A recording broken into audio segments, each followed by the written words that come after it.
그러면요 오늘은요 어떤 얘기를 한번 나누고 싶으냐면은 그저께 첫 시술 들어갔던 재수강 선생님 계시잖아요. 그분이 이제 첫 시술을 하셨어요. 시술자가 아닌 초보 수강생이 시술하는 것을 보는 입장에서 선생님 터득한 전문가적인 관점에서 그분에 대해서 한번 좀 우리가 분석 좀 하고, 만약에 선생님이었다면 그 고객에게 어떻게 했을 거다, 이런 부분에 좀 내가 이야기를 한번 나누고 싶어요. 왜냐하면 저는 궁금하거든요. 선생님이 어느 정도로 보는 어떤 시야가 넓어졌냐. 저 시술자인 우리 선생님은 50대인지 그분은 중반이고 재수강생이세요. 언제 재수강을 하실 거예요? 이번에 이제 저희한테 등록을 하셨고 하시기는 뭐 한 조금 10년 전부터 하셨었어요. 손을 놓은 건 아니고 쭉 하시다가 계속 컴플레인 나고 하니까 잘만 배우면 네네. 컴플레인 없이 핵심 기술에 들어가면은 잘 할 수 있을 텐데라는 어떤 생각을 하셔가지고 저를 네. 찾아오셔서 드디어 엊그저께 이제 첫 시술 들어가는데 네. 저도 사실 모델 상태를 잘 처음에 미리 모르거든요. 전날 선생님이 하시고 간 분이 소개가 왔어요. 제일 먼저 물었을 때 이거 언제 하셨어요? 라고 했더니 그분은 30년 훨씬 전에 전형적인 우리 엄마들 세대에 했던, 그때가 약간 서양 스타일이 유행했던 시절인가요? 왜냐면 그때는 딱히 벤치마킹 할 수 있는 대상이 그 헐리우드 배우들, 갈매기 눈썹 이런 것들이었잖아요. 원료는 지금처럼 어떤 고급 원료 아니니까 문신 잉크로 원료니까 딱 봐도 회색. 네. 맞죠? 눈썹 전체가 회색으로 딱 그렇죠. 남아있더라고요. 그리고 디자인은 어땠어요? 딱 봤을 때. 디자인도 보니까 이제 유행하던 서양식으로 갈매기 눈썹 했는데 거기다가 이제 나이까지 드시니까 더 쭉 늘어져 맞아요. 꼬리가 너무 예. 내려가 있더라고요. 기존 문신이 돼 있는 사람은 선생님 같으면 디자인을 어떻게 잡을 거예요? 최대한 네. 이제 나와 있는 눈썹을 살려야 되니까 네. 앞쪽 머리는 이렇게 괜찮으니까 네. 최대한 살려가지고 그대로 디자인 가다가 꼬리 부분이 너무 처져 있으니까 네네. 근데 그대로 또 디자인 하기에는 안 되니까 처진 부분은 네. 그건 또 따로 커버를 하든지 색하고 이렇게 사람마다 색의 다 피부톤이 조금씩 다르거든요. 그 피부톤을 맞추는 게 핵심 기술이에요, 사실은. 이제 리터치 때는 그분 그렇게 할 거거든요. 그래서 그리고 화장을 안 해도 커버를 잘 하면 네.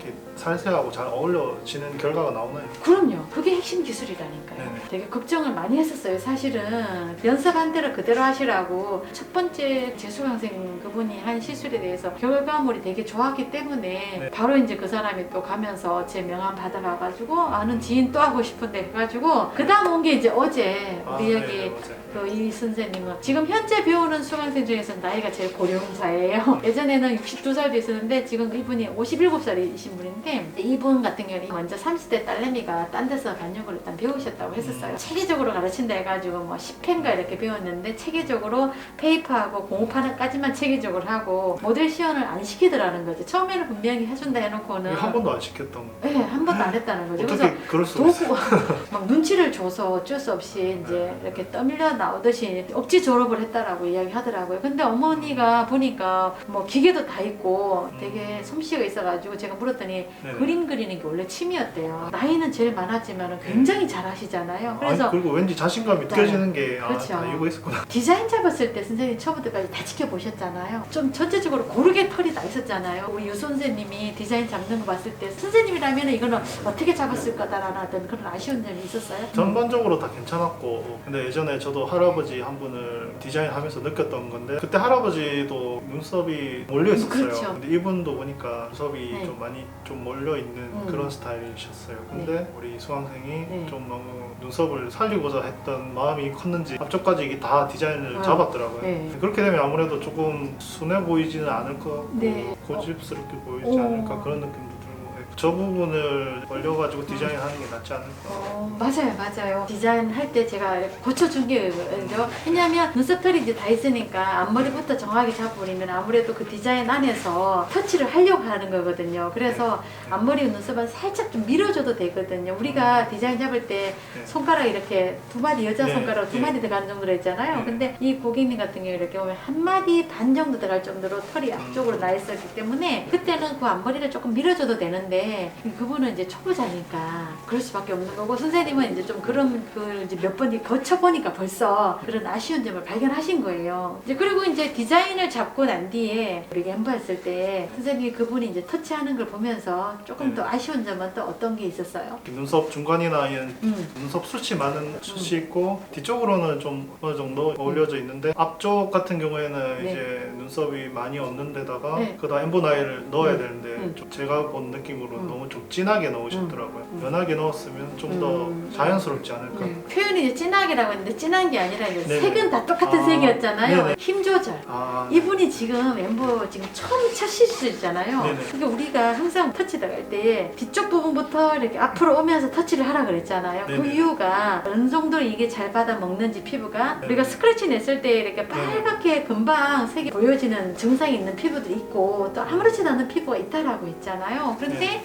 이분 같은 경우에는 터치를 하다 보니까 그 힘 조절이 앞에도 똑같이 뒤하고 똑같이 하다 보니까 네네. 이 부분이 조금 이렇게 제가 봤을 때는 세게 좀 들어갔다. 그러니까 선생님은 이제 그게 너무 진해 보인다라는 느낌이 세게 들어가니까 붉어 보이고 그랬던 거거든요. 그런데 이분 같은 경우에는 오늘 시술할 때 정신이 없잖아요. 선생님들 맨 처음에 첫 시술 들어갈 때 사실은 네네. 정신이 없어요. 다 볼 줄 몰라요. 피부를 이렇게 만진다는 그 자체가 벌써 공업판에서 넘어온 다른 세계잖아요. 긴장하고 있는 상태라서 그래서 옆에서 계속 앞쪽은 힘을 좀 빼세요라고 우리가 계속 이야기를 집어넣는 거잖아요. 근데 그분은 그 소리가 안 들렸대요. 그만큼 본인 그쪽에 이제 몰입돼서 빠져서 이렇게 했기 때문에 그래서 제가 마지막에는 이거는 색이 안 남도록 제가 또 조치를 했다. 선생님 아차 원장님 왜 제가 이거 좀 힘이 들어갔네요 라고 이제 이야기 하셨길래 그 얘기 계속 우리가 옆에서 주의사항 줬는데 선생님 못 들으셨어요 계속. 아, 근데 그것도 가능해요? 이렇게 힘이 세게 남아있는 그 그럼요. 이거 자국도 연하게 다시 또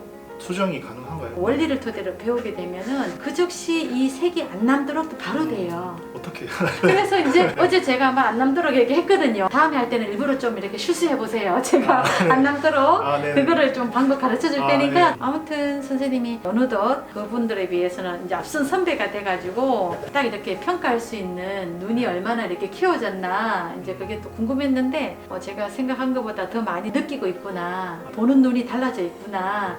그게 느껴서 너무 사뭇 또 안심이 되고 고지가 보입니다. 아무래도 저희 학원은 모델 시연을 네. 많이 지원해주고 하니까 그것만큼 네. 이렇게 많이 배울 수 있는 없는 것 같아요. 반영구를 하면서 가지는 마음가짐 그런 것도 참 배울 네. 게 많다는 게 이렇게 원장 선생님도 뭐 눈썹으로 인해서 이렇게 마음에 상처가 있는 분들을 새로운 성형 그런 건 아니지만은 그렇죠. 커버를 해주고 네. 좀 모자란 거는 채워주고 그렇게 하면서 그 사람의 아픔을 또 치료하고 그런 게 참 좋은 것 같습니다. 저는 한 번씩 해외를 이제 지금은 이제 못 나가지만 나갈 때 네. 제 장비를 다 준비해서 가요. 그래서 해외 이제 아는 분의 선교지나 이런 데 가면은 제가 이렇게 좀 많이 해주고 오거든요. 선교 활동 나가시는 거. 네, 한 번씩 지금은 이제 못 나가고 있지만은 네네. 계기가 옛날에 네. 청년 때도 아프리카 이런 데 봉사 가서 자모가 떠에 뭐 한 달, 두 달씩 이렇게 하고 왔는데 이게 이제 결혼하고도 시간적인 어떤 여유가 일부러 내서라도 한 번씩 해외 갔다 오면은 그때 그냥 장비를 좀 챙겨가요. 보고 이렇게 좀 해주고 오면은 또 그곳에서 선교 활동 하시는 이제 분들 있잖아요. 한국 분들도 되게 이렇게 화장하고 이런 것들이 귀찮거든요. 살짝만 이렇게 다듬어 줘도 네네. 굉장히 이미지가 달라 보이기 때문에 재능을 한 번씩 기부하고 이렇게 와요. 되게 값비싼 재능 기부인 것 같아요. 아니 너무 좋아요. 그 네, 좋고 그래서 그러면서 제가 두 분 태어나더라도 난 이 기술을 또 해야지 할 정도로 네네. 되게 즐겁고 이렇게 오늘 또 선생님이 느끼신 거 또 네. 내가 느낀 거하고 얼마나 이렇게 일치가 되는지를 제가 한번 점검해 봤고요. 아무튼 또 이제 내일 아침에 또 일찍 또 모델 시연을 또 잡았어요. 또 새로운 마음으로 네. 또 한번 준비를 해보겠습니다. 어떤 분이 오실지 기대돼요. 맞아요. 저도 지금 뭐 몰라요. 네. 그 소개받아서 오는 거니까 푹 주무시고요. 일단 오늘 뭐 여기까지 수고하셨습니다. 네, 수고하셨습니다. 네.